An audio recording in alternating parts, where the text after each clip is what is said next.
Welcome to another exciting edition of Jeff Bezos and his oversized boxes.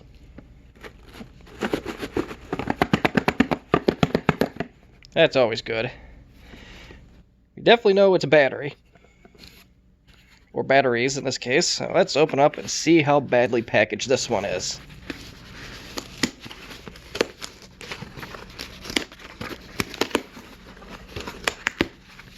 As I try to open this one-handed.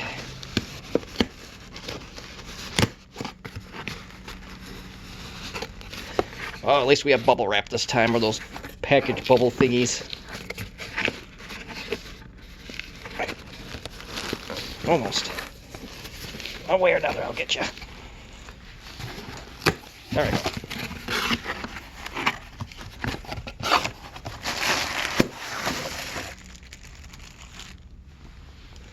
That's it.